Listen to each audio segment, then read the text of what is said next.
PM ने आज के संबोधन में विपक्ष को भी नहीं बख्शा। उन्होंने यह ऐलान तो किया कि राज्यों को केंद्र सरकार ही वैक्सीन खरीदकर फ्री में देगी, लेकिन इससे पहले यह बताने से नहीं चूके कि राज्यों ने जो जिम्मेदारी खुद केंद्र से मांगी थी वो जिम्मेदारी पूरा करने में राज्य कैसे नाकाम रहे। लेकिन पीएम के संबोधन और वैक्सीन नीति पर बड़े फैसले के बाद विपक्ष भी हमले कर रहा है। प्रधानमंत्री आज भी अपने मुंह मियां मिट्ठू बने रहे। अब केवल इतना ही बदलाव आया है कि 50% की बजाय 75% वैक्सीन उत्पादन भारत सरकार खरीदेगी। मोदी जी ने यह अभी भी कर दिया कि 25% वैक्सीन प्राइवेट सेक्टर खरीदेगा। उनका एक ही मकसद आरंभ से रहा है, कहीं न कहीं झूठ और भ्रम की राजनीति करना।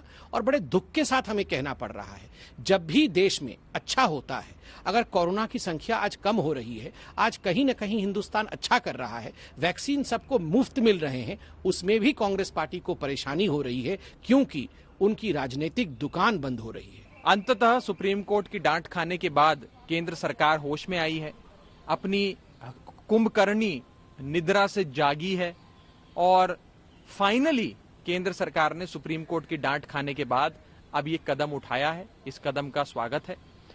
देर आए दुरुस्त आए। संकीर्ण राजनीति से प्रधानमंत्री हमेशा ऊंचा सोचते हैं, देश का सोचते हैं, और इसलिए पहले जब राज्यों ने कहा कि हमें विकेंद्रीकरण के आधार पर हम कुछ मात्रा में टीका खरीदी करेंगे और देंगे, तो उन्होंने हाँ कहा था। लेकिन जब 15 दिन के बाद सभी राज्यों को अनुभव आया और उन्होंने कहा नहीं आप ही करिए, तो वो निर्णय किया। ये संघ राज्य भावना को मजबूत करने वाला प्रधानमंत्री जी का दूरदर्शी कदम है।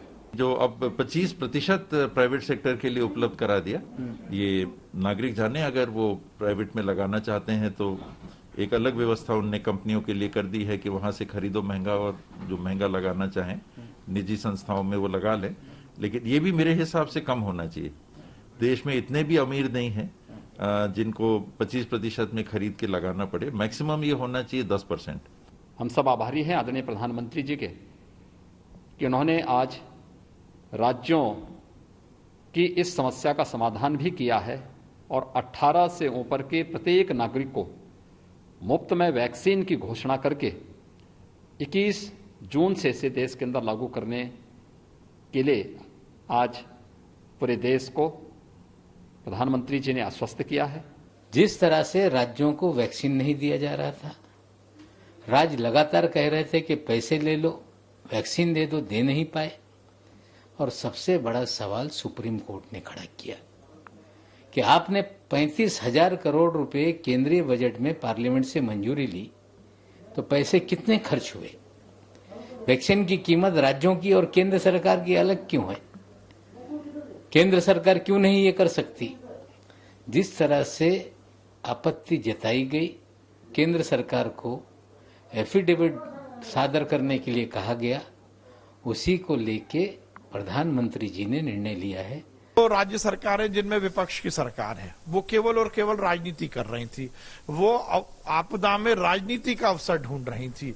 तो ये सरकारें, कांग्रेस, खासकर कांग्रेस के नेता आज जो वैक्सीन की बात कर रहे हैं, यदि इस देश में वैक्सीन को लेकर जनता को गुमराह करने का काम किया तो वो किसने किया?